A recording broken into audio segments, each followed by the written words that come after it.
calde, anzi caldissime perché sono appena uscite dalla friggitrice. Farina di mais asciutta, bella, croccante. Io l'ho già mangiata prima in realtà, però adesso devo attendere perché scotta troppo. Questa salsa di avocado si chiama guasacaca.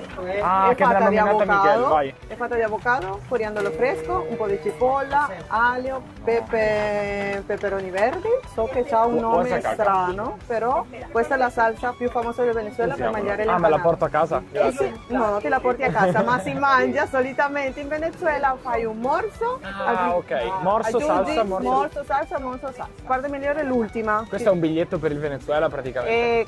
E la parte migliore delle empanade è l'ultima che si chiama il culito. È il culito dell'empanada. È la mejor. Vamos, grazie.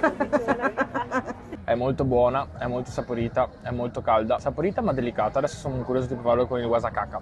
Questa salsa tipica che in Venezuela accompagna le empanadas, soprattutto il culito finale.